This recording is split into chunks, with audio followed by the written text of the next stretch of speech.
So, okay, let's dive right into it. So, today's presentation, I'll be talking about the Integral Express feasibility study, which Foursquare ITP, AECOM, and MTA's Creative Services Department collaborated on. And just as a quick heads up, that this presentation will discuss more of the 3D modeling and the visualizations of the project, more so than like the technical, the infrastructural components. I won't be focusing too much on the technical aspects of all the different stations and guideways per se. So the challenge that we pretty much faced is that we had a lot of, we'll see this on a second slide in just a second, but we had a lot of different station and guideway iterations to communicate. And the traditional method of layering these on boards, which everyone's familiar with pre-COVID, the pre-COVID era, where you kind of array things on boards, you stand by the boards and you communicate the different iterations and try to piece together the story and the difference between the different concepts, so the audience could actually understand what the difference is and how the differences affected them. And we realized that the post-COVID shift, everything shifting virtually, that there's a lot more that we could take advantage of by simple screen sharing and very simple animation. So even if the firm may not have advanced capabilities or lots of staff in animation, there's a lot that can simply be done via layered images, screen sharing, and PowerPoints. So as I said, we won't be talking too much about the techno aspects of IBX, but I did want to provide a very quick overview of the project. So it's currently a freight corridor. The Bay Ridge branch and the Fremont secondary runs through Brooklyn and Queens. It'd connect up to 17 subway lines, the Long Island Railroad, and it'd run every 5 minutes. Because the area is so dense, Brooklyn and Queens, some of the densest boroughs in the country, the population served might be close to 1 million, and 250,000 jobs. So when we started the project, we considered 3 modes: BRT, LRT, and conventional rail, commuter rail. Conventional rail is a preferred terminology.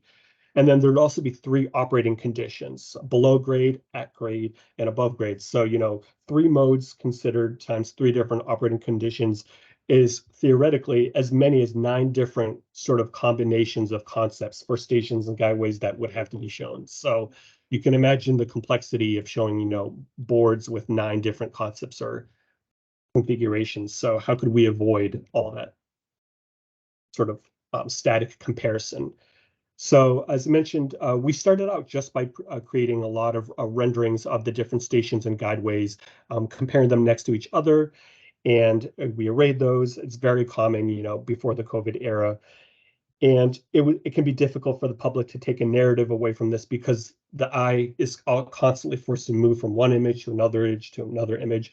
And sometimes, this approach is still self-evidently necessary on printed materials, but with so much shifting to screen sharing into virtual presentations, we realized we could take the first step in beginning to collapse the images. So what we did, well, I'll have a close-up in a second, is we took our stills and I made sure when I rendered the different stations and guideways to render them from the same vantage point for each modal and guideway configuration. So then when these are collapsed on top of each other, a simple PowerPoint fade from slide to slide exported as a GIF or as a very brief video forces the eye, because the images are taken from the same vantage points, it forces the eye to actually see the comparisons in a way so that the eye's not moving from image to image, but is actually beginning to see how all the different modes differ from each other. Like, wow, BRT actually comes a lot closer to my building, for example, than commuter rail, which would be down in the cut would. So that sort of comparison is almost forced. Here's a close-up of that same GIF. Whereas it's not always readily apparent when the images are just stills that are sitting next to each other. And again, this doesn't require, dedicated animation staff or software. It's just a matter of generating stills, and those can even be screenshots, layering them in PowerPoint, doing a simple fade, exporting as a GIF, and boom, you have your animation there. It's just a close-up of the different vantage point, showing the difference between BRT, LRT, and conventional rail.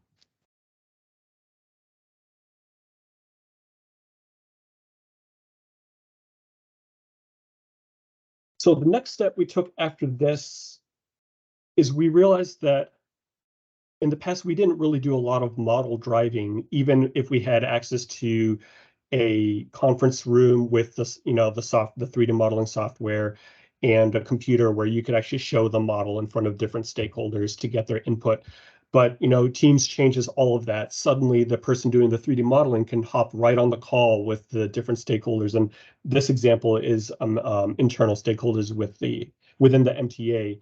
And we just found how this so quickly changes the level of feedback and the value, the value and the content in the feedback when we screen share the model live. And this doesn't even require preparing or recording any fly-throughs like that. That can be done, but simply just hopping on for and walking through the model is helpful, because previously we would share screenshot excerpts, via email, and sometimes you'd get valuable comments, but sometimes you'd still get comments later on in the process. So, oh, I didn't realize this. Can you go back and change that? And when you're further along in the project, changing the 3D model can get difficult. But at this point, we get comments, when we're screen sharing the model, like, oh, wait, go back to that ADA ramp on the side of the head house there. That doesn't look right. Or is that really how it is? We'd get comments like that are addressed, that come up at the spur of the moment because the person is experiencing the concept in 3D, and things that wouldn't typically come up when they would just review static screenshots, attached to an email or something like that. It's just a close-up of that model. I did obviously screen record the walkthrough for this presentation, but this is an example of a live drive session we had with the MTA where we kind of walked through different components in the model, and all sorts of questions on configuration and the alignment would come up that I don't remember really catching before when we would just send static screenshots. And again, the same method can be used for public-facing stakeholders, members of the public, and advocacy organizations, and so on. In the past, we never, even if we had animations up on a screen in a physical conference room, there still is, I guess, the value for members of the public in having the modeler be present and live drive into the model. The impression that a member of the public may get that we're responding to a precise bit of feedback or to a precise question they have is, oh, can you go over to my building for a second? Or I have a business in that building right there. I want to see what something looks like from this perspective. That's something that those comments we can address on the fly. And that the appreciation that member of the public can get when they see their comments being addressed live is something that's a little hard to address if you have like a pre-recorded animation or images where someone can be standing by the animation, but if it's pre-recorded, they obviously can't address any concerns that haven't been thought of in advance. It's just a close-up zoom in of that same screen recording we did for an IBX outreach meeting where we shared a conventional rail configuration in the cuts. I think this is at close to or around Ocean Avenue in Brooklyn. In this, we got various comments on zooming into various details depending on different stakeholders' interests.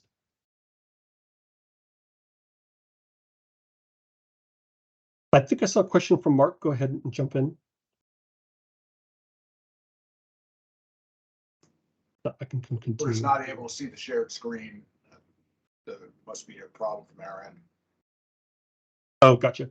Are other people able to see it? Gotcha. Okay, cool. We got others. Yeah, sorry about that.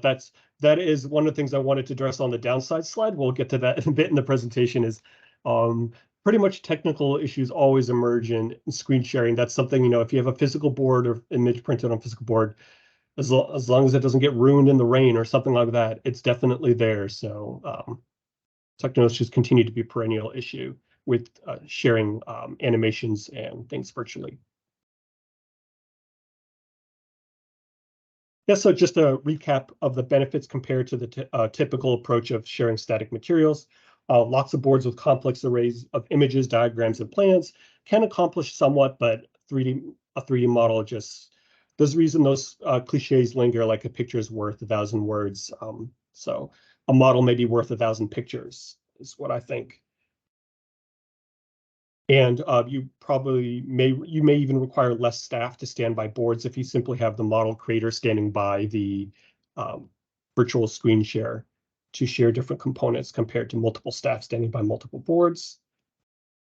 and just the comprehension of the 3D model seems more interactive than a bunch of static materials. And of course, many may remember that's exactly why a lot of infrastructure projects and architecture projects, I don't see it too much anymore, but in the past, they would actually build 3D miniature models, and reviving that practice via virtual 3D models is exactly, it brings forth the benefits of physical models that used to be used in the past. Of course, physical models are more expensive. They tend to be built towards later phases of a project.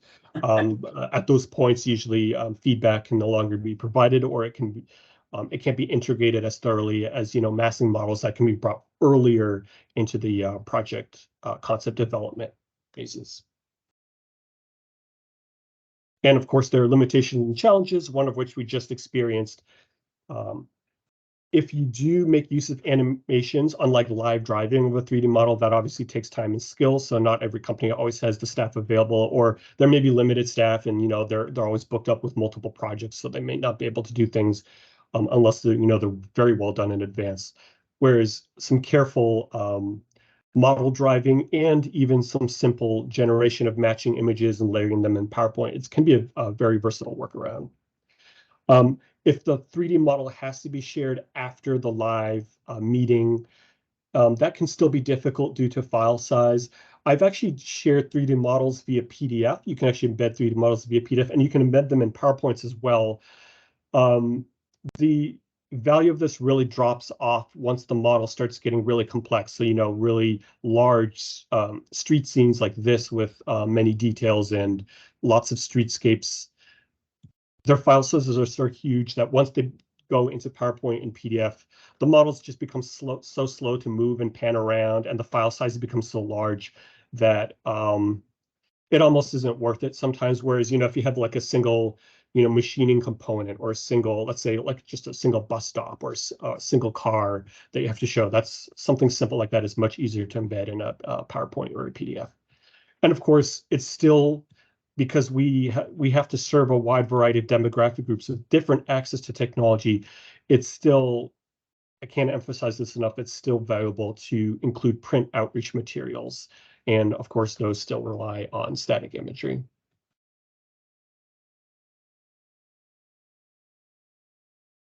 So yeah, just wanted to thank everyone and open it up to questions. If you do have I can answer some questions on the IBX, but if you have really detailed technical questions about the IBX, those are probably better directed to MTA directly, or you can direct them to my ACOM project manager, Renee, at the email address below. And I also just wanted to plug the web address for the IBX. There's a dedicated project website, which includes a really cool video that the MTA visualization team put together, where they took our 3D models and took them even further. So they do have the resources, amazingly, which a lot of transit agencies don't necessarily have, of a dedicated animation department and animated fly-throughs and walkthroughs through some of our models as well.